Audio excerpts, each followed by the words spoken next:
জীবনে কোনোদিন ভাবতে পারি নাই হাবড়া শহরটারে চোখের সামনে এইরকমভাবে ভেঙে চুরে দেখতে পারবো। যাই হোক, আজকের ভিডিওটা হতে চলেছে খুব ইন্টারেস্টিং। চলো ভিডিওটা একদম প্রথম থেকে শুরু করে দিই।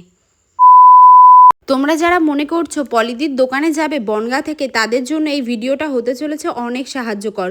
কারণ এই ভিডিওতে বলবো বনগাঁ থেকে কি করে তোমরা কোন ট্রেন ধরবা আর কিভাবে পলিদির দোকানে পৌঁছে নিজেরা কোন টাইমে ফাঁকা হিসাবে প্রোডাক্ট আনবা, সবটাই এই ভিডিওতে শেয়ার করব। চলো ভিডিওটা প্রথম থেকে বলি।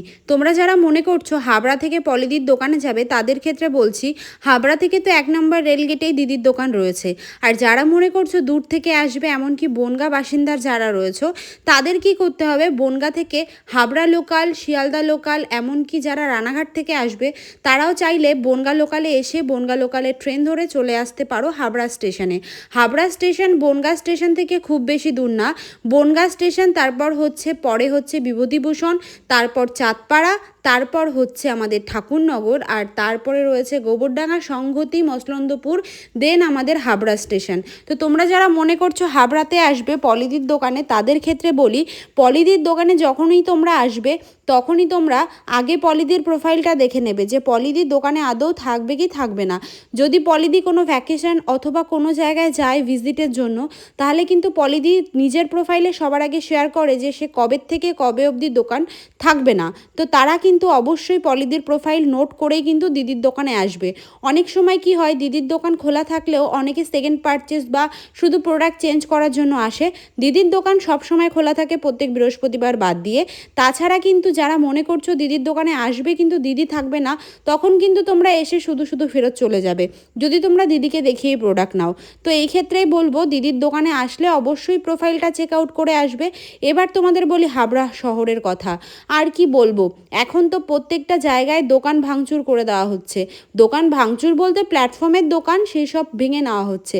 কারণ হয়তো আমাদের নতুন সরকার কিছু একটা নতুন পরিবর্তন আনবে, কিন্তু এই নতুন পরিবর্তনের জন্য দিদির দোকানে যাওয়া কিন্তু তোমরা বন্ধ করো না।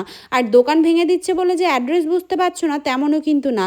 যে রাস্তাটা দিয়ে আমি যেতাম সেই রাস্তাটা দিয়েই যাচ্ছি, কিন্তু হাবড়া এরকম একটা জমজমাট বাজার চোখের সামনে ভেঙে গেছে, সেটা দেখে সত্যিই খুব খারাপ লাগছিল। জানো তো, আমি যখনই হাবড়া স্টেশনে আসি একটা দোকান থেকে লস্যি খেতাম, এখন সেই দোকানের লস্যিটা নেই, দোকানটাই নেই, আর লস্যি কোথায় পাবো? এই বিষয়টা খুব খারাপ লাগছে। অনেক মানুষ আছে যাদের কিন্তু এর উপর থেকেই দিনকাল চলতো, এর উপর থেকেই কিন্তু সব চলতো। তো সেই ক্ষেত্রে তাদের কিন্তু এখন কি হবে সেটা আমি নিজেও জানি না, এমনকি ভগবানও জানে না। যাই হোক, তোমাদের একটাই কথা বলতে চাইছি, তোমরা কিন্তু এই দোকান ভাঙা হচ্ছে, দিদির দোকান বন্ধ ভাঙা পড়েছে কিনা এইসব চিন্তাভাবনা একদমই করো না। দিদির দোকান প্রত্যেক দিনই খোলা থাকছে, প্রত্যেক বৃহস্পতিবার শুধু বন্ধ থাকবে। আর এই যে যে ভাঙা রাস্তাগুলো দেখতে পাচ্ছ, হয়তো কিছুদিন পর সবটা চেঞ্জ হয়ে যাবে, অনেক অনেক রকম জিনিসপত্র চেঞ্জ হয়ে যাবে। তো সেই ক্ষেত্রে তখন কিন্তু তোমরা অবশ্যই এই একই রাস্তা দিয়েই যেতে পারবে। হয়তো এখানে নতুন করে লাইন হলে আর হয়তো এখান থেকে চলাচল করা যাবে না, কিন্তু তখনও আমি তোমাদের সাথে ভিডিও শেয়ার করব ঠিক কোথা দিয়ে তোমরা দিদির দোকানে যেতে পারবে। এখন যে রাস্তা দিয়ে পলিদির দোকানে আমি যেতাম আগে, সেই রাস্তা ধরেই এখন যাচ্ছি। গুটি গুটি পায়ে দিদির দোকানে যাই, দেখি আজকে দিদির দোকানে ঠিক কতটা ভিড় ছিল। আর যারা মনে করছো শিয়ালদা থেকে আসবে, তাদের ক্ষেত্রে বলতে চাচ্ছি তোমাদেরও কিন্তু হাবড়া লোকালের ট্রেন ধরে আসতে হবে।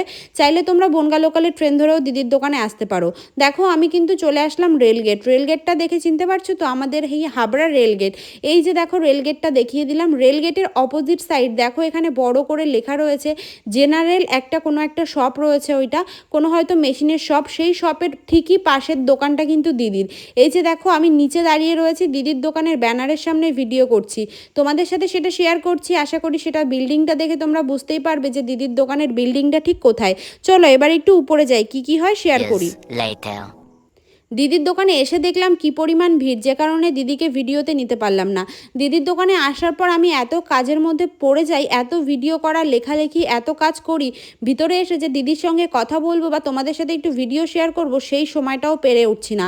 এই কিছুদিন ধরে হলো, কিন্তু আগে কিন্তু দিদির দোকানে যখনই আমি আসতাম আগে দিদির ভিডিও করতে যেতাম। এখন আর সেটা সময়ের সঙ্গে সঙ্গে করে উঠতে পারছি না, কিন্তু হ্যাঁ, কথা দিচ্ছি নেক্সট ভিডিওতে দিদির দোকানে আসার পর যেই কাজ থাকুক না কেন, ভিডিও করা হোক যাই হোক না কেন, আগে আমি দিদির সঙ্গে কথা বলবো, তোমাদের সাথে দিদির আলাপ করাবো, দিদি কি বলে সবটা শেয়ার করাবো, তারপরে কিন্তু আর যা কাজ সেটা করবো। এই যে দেখো হাতে আমি দিদির মানে চার্জারটা নিয়ে নিলাম, ক্যামেরা বলে দিচ্ছি গাইজ, মাথার তার কেটে গেলে যা হয় আর কি। আমার ফোনে চার্জার যেহেতু নিয়ে আসিনি আর চার্জ শেষ হয়ে গেছে, তাই দিদি আর আমার দুজনেরই ফোন সেম, তাই কিন্তু দিদির ফোনের চার্জারটা দিয়ে আমি একটু ফোনে চার্জ করে নিলাম। আর যারা বলছিলে অনলাইনে অর্ডার করেছি প্রোডাক্ট পাচ্ছি না, তাদের ক্ষেত্রে বলছি, কে বলছে প্রোডাক্ট পাচ্ছ না? এই দেখো কত প্রোডাক্ট প্যাকেজিং হয়ে গেছে। এর ভিতরে কার কার প্রোডাক্ট ছিল কমেন্ট করে জানাতে ভুলো না। এবার আমি চলে আসলাম দিদির দোকানের মেন জায়গায়, যেখানে কিনা দিদি বসে প্রোডাক্ট দেয়। আর এখানটায় দেখো এখন আপাতত ফাঁকা রয়েছে, কারণ দিদি একটু ব্রেক দিয়েছে, তাই আমি কিন্তু এখানটায় দাঁড়িয়ে একটুখানি ভিডিও করে নিয়েছিলাম। এই জায়গাটা আমার কাছে অনেকটা মূল্যবান। দিদির দোকানে আসার দরুনে, অনেক ভিডিও করার দরুনে তোমরা আমাকে অনেকে চিনেছো, অনেকে আমাকে অনেক ভালোবাসা দাও, অনেকে কমেন্ট করো, এমনকি অনেকের সঙ্গে আমার রাস্তাঘাটে দেখা হলে আমাকে বলো, দিদি আমি তোমাকে ভিডিওতে দেখেছি, তুমি পলিদির কাছে যাও, আমাকে একটু হেল্প করো। বিশ্বাস করো সেই জিনিসগুলো আমার কাছে খুবই বড় পাওয়া, যে না আমাকে তোমরা চিনেছো, দিদির দরুন হলেও আমাকে চিনেছো, দিদির ভিডিও করে আমি তোমাদের সাথে অনেক হেল্পফুল করতে পারছি, তোমাদের অনেক সাহায্য করতে পারছি, তাতে আমার সত্যি অনেক ভাল লাগে।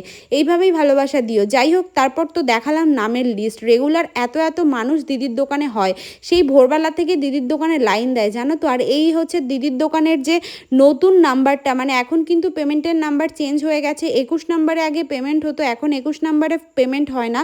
তোমরা যারা ফার্স্ট পারচেস করবে তারা কিন্তু 21 নাম্বারে যোগাযোগ করবে, আর যারা সেকেন্ড পারচেস করবে তারা কিন্তু 35 নাম্বারে যোগাযোগ করবে। যাই হোক, আজকে আমার যাবতীয় যা কাজ ছিল সেই কাজ করে চলে আসলাম, কিন্তু একটা বিষয় খুব খারাপ লাগছিল, যে না আজকে তোমাদের সাথে দিদির দেখা করাতে পারলাম না। দিদির দোকানে এসে যদি দিদির সঙ্গেই তোমাদের একটু দেখা না করাতে পারি, সেই বিষয়টা কেমন লাগে। এই সব মানুষদের দেখে সত্যি খুব খারাপ লাগছে। দেখো নিজের হাতে তৈরি করা, হয়তো জায়গাটা আমাদের সরকারের প্ল্যাটফর্মের হয়তো জায়গা, কিন্তু এখানটায় যারা বাড়ি বানিয়েছে এদের কিন্তু প্ল্যাটফর্মের লোকরা বাড়ি বানিয়ে দেয়নি, এরা নিজের হাতে বাড়ি বানিয়েছে। সেই নিজের বাড়ি যখন ভেঙে চুরে ফেলে, বা নিজেদের যখন ভেঙে ফেলতে হয়, তখন সেই কষ্টটা সত্যি বলে বোঝানো যায় না। আমাদের এই জমজমাট হাবড়াটা কেন জানি একটা শ্মশানে পরিণত হয়েছে। দেখো কত দোকানপাট ছিল, সব কিছু নিমিষে পুরো ভেঙে চুরমার হয়ে গেছে, কোনো একটা দোকান নেই। এতটা খারাপ লাগছিল বলে বোঝাতে পারছিলাম না। যাই হোক, সব কিছুই সামনের দিকে এগিয়ে নিয়ে যেতে হবে আমাদের, যাই হোক না কেন। এদিকে ট্রেনের টাইমও হয়ে গেল, আমি এখন ট্রেন ধরে বাড়ি যাচ্ছি। আজকের ভিডিওটা কেমন লাগলো কমেন্টে জানাতে